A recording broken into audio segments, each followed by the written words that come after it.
কি বলবেন? দেখুন, মূলত আমি কয়েকজনে জানতে পারি যে অনেক মাল এখানে গোডাউনে আছে, আর এই সব যে ত্রাণের সামগ্রী সেগুলো চাবি থাকতো সম্পূর্ণ আগে যিনি উন্নয়নমন্ত্রী ছিলেন উদয়নপুর, ওনার কাছে চাবি থাকতো। গত কয়েকদিন আগে কারো মাধ্যমে এই গোডাউনের চাবি পাঠানো হয়েছিল এবং বলা হয়েছে মালগুলো বের করে যাতে গোডাউন খালি করে দেয়।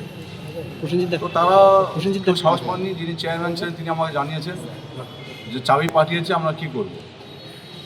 যেহেতু সরকারি জিনিস, আমি এখানে সেই জন্য সরকারি আধিকারিক এখানে আছে, ওনাকে নিয়ে এসেছি। এর আগের দিন খবর পেয়ে এসেছিলাম, দেখে গেছিলাম, এবং আপনারা দেখতেই পারলেন যে ভেতরে কি নেই সেখানে। কম্বল থেকে শুরু করে, সাইকেল থেকে শুরু করে, বেডশিট থেকে শুরু করে, শাড়ি থেকে শুরু করে, ধুতি থেকে শুরু করে, এবং সেই সাথে তৃণমূলের পতাকা। সরকারি গোডাউন, তার মধ্যে তৃণমূলের পতাকা, ঝান্ডা, বাঁশ, বাদাম সব সেখানে উপস্থিত। খোল, করতাল কোনো কিছু বাকি নেই। যেগুলো দিয়ে এলাকা সন্ত্রাস পরিবেতা বেড়াতো সেই সব সামগ্রী এখানে উপস্থিত। আর এই ত্রাণের সামগ্রী, যেই সব সামগ্রী গরিব মানুষের পাওয়ার কথা, কারণ এইসব আসে হলো যারা দুস্থ পরিবার তাদের জন্য আসে। আপনারা জানেন যে শীতকাল চলে গেছে, জানুয়ারি, ডিসেম্বর, ফেব্রুয়ারি মাসে শীত চলে গেছে। তো সেই সময়কার কম্বল আপনারা দেখতে পেলেন, এত মানুষ তাদের কাছে কম্বল থাকে না, গরিব মানুষের কাছে কম্বল থাকে না শীতকালে। তারা খুব কষ্টে দিনগুলো যাপন করে, শীতের দিনগুলো। অথচ এখানে এত কম্বল পড়ে রয়েছে গোডাউনে, যেগুলো পড়ে নষ্ট হচ্ছে। যদি সেই সময় সেই গরিব মানুষগুলো পেত, তারা হয়তো তাহলে ঠান্ডায় তাদেরকে ভুগতে হতো না। আমার যতটুকু স্ট্রেংথ আছে, সরকার যতটুকু দিচ্ছে গরিব মানুষের জন্য, সেই জিনিস গরিব মানুষ পাচ্ছে না। আর এবং গরিব মানুষ আসলে বলা হতো যে নেই, সে শাড়ির জন্য আসুক, কম্বলের জন্য আসুক, বা কোনো ত্রিপলের জন্য আসুক, তাদেরকে বলা হতো যে নেই।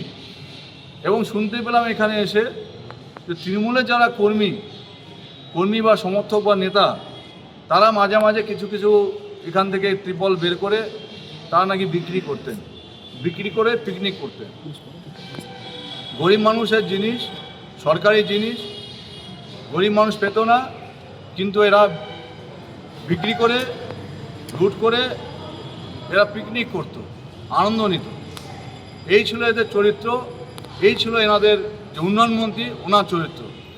এবং শুনতে পেলাম আপনাদের মধ্যে অনেকে বললেন যেগুলো রিসাইকেলিং হতো, মানে যেভাবে আসতো মাল এখানে বুঝ করে দিয়ে আবার কিছুদিন পরে এই মালগুলো আবার গাড়িতে করে পাঠিয়ে দেওয়া হতো, শুধুমাত্র কি ওই পয়সার বিনিময়ে। তো এই হচ্ছে অবস্থা। তা আমরা চাই, আমি এসডিও সাহেবকেও বলেছি, আগামী দিনে যাতে এই অনেক মাল হয়তো নষ্ট হয়ে গেছে, যেগুলো ব্যবহারযোগ্য আছে, এগুলো যাতে খুব তাড়াতাড়ি আমরা এখানে বিহারের যারা গরিব মানুষ, দুস্থ মানুষ, তাদেরকে যাতে আমরা তাদের ঘরে পৌঁছাতে পারি, সেই প্রচেষ্টা আমাদের থাকবে। এবং আমি এসডিও সাহেবের সাথে কথা বলে যা গোডাউনের যা সামগ্রী আছে, যাদের যাদের পাওয়ার কথা, দুস্থ দরিদ্র মানুষ, তাদের কাছে আমরা পৌঁছে দেওয়ার চেষ্টা করব। দাদা, বাংলা আবাস যোজনার প্রথম কিস্তির টাকা অনেকেই পেয়েছেন, দ্বিতীয় কিস্তির টাকা এখনও পাননি। বহু প্রান্তিক এলাকার গরিব মানুষ এই বর্ষার মৌসুম শুরু হতেই সমস্যার মধ্যে পড়েছেন। আপনাদের বিধায়ক স্তরে বা প্রশাসনিক স্তরে দ্বিতীয় কিস্তির টাকা নিয়ে কোনো আলোচনা হয়েছে? তা খুব তাড়াতাড়ি পাবেন। এবং আপনারা জানেন আজকের থেকে 100 দিনের যেটা 125 দিন করা হয়েছে, সেই যোজনা আজকের থেকে চালু হয়ে যাচ্ছে। আজকের থেকে আয়ুষ্মান ভারত চালু হয়েছে, যেটা স্বাস্থ্যসাথী ছিল, যেটা থেকে কোনো কাজ হতো না। তো একে একে কেন্দ্র এবং রাজ্যের যত প্রকল্প এতদিন ধরে বন্ধ ছিল, কেন্দ্রীয় প্রকল্পগুলো, সেগুলো আস্তে আস্তে প্রত্যেকটা, অন্নপূর্ণা চালু হয়েছে। আর আমাদের মানবিক মুখ্যমন্ত্রী শুভেন্দু অধিকারী মহাশয় দেখছেন যে খুব তাড়াতাড়ি, যত তাড়াতাড়ি সম্ভব বাংলার মানুষকে, দুস্থ মানুষকে কীভাবে পরিষেবা দেওয়া যায় তার সম্পূর্ণ প্রচেষ্টা তিনি করছেন, এবং খুব দ্রুততার সাথে তিনি কাজ করছেন।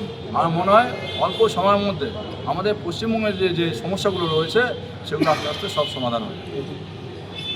দাদা, 100 দিনের যে কাজের জব কার্ড, সেই জব কার্ডগুলো বিভিন্ন প্রধান পঞ্চায়েতের বাড়িতে জমা রয়েছে। তারা বলছেন যে আমরা KYC করতে পারছি না, সেই বিষয়ে কী বলবেন?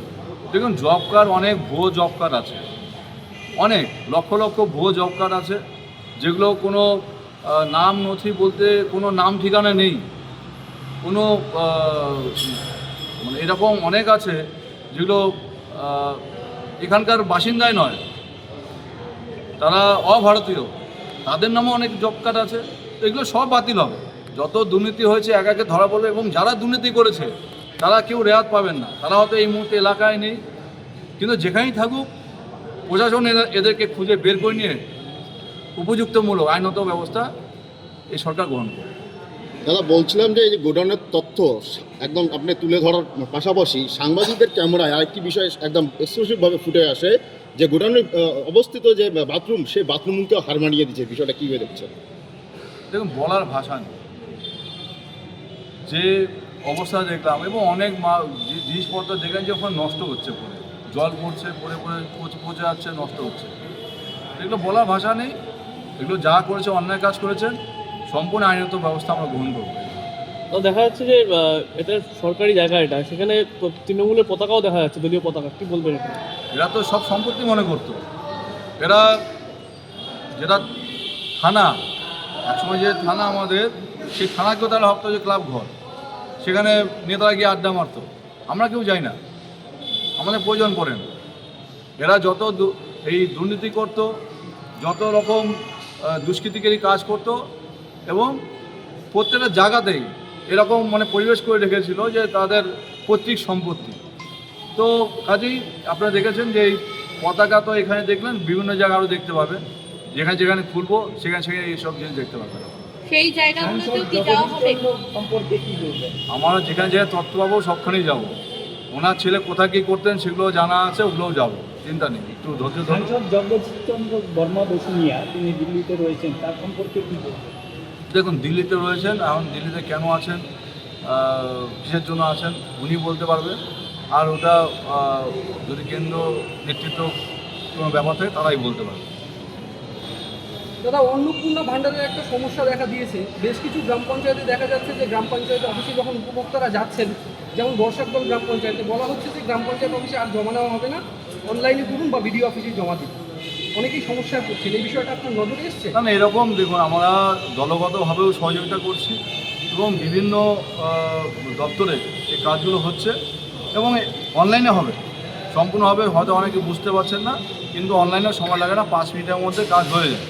সব আস্তে আস্তে ধীরে ধীরে হবে, একটু সময় লাগছে অনেকে না বোঝার জন্য, কিন্তু দেখবেন খুব তাড়াতাড়ি যা সমস্যা আছে সব সমাধান হবে। ঠিক আছে।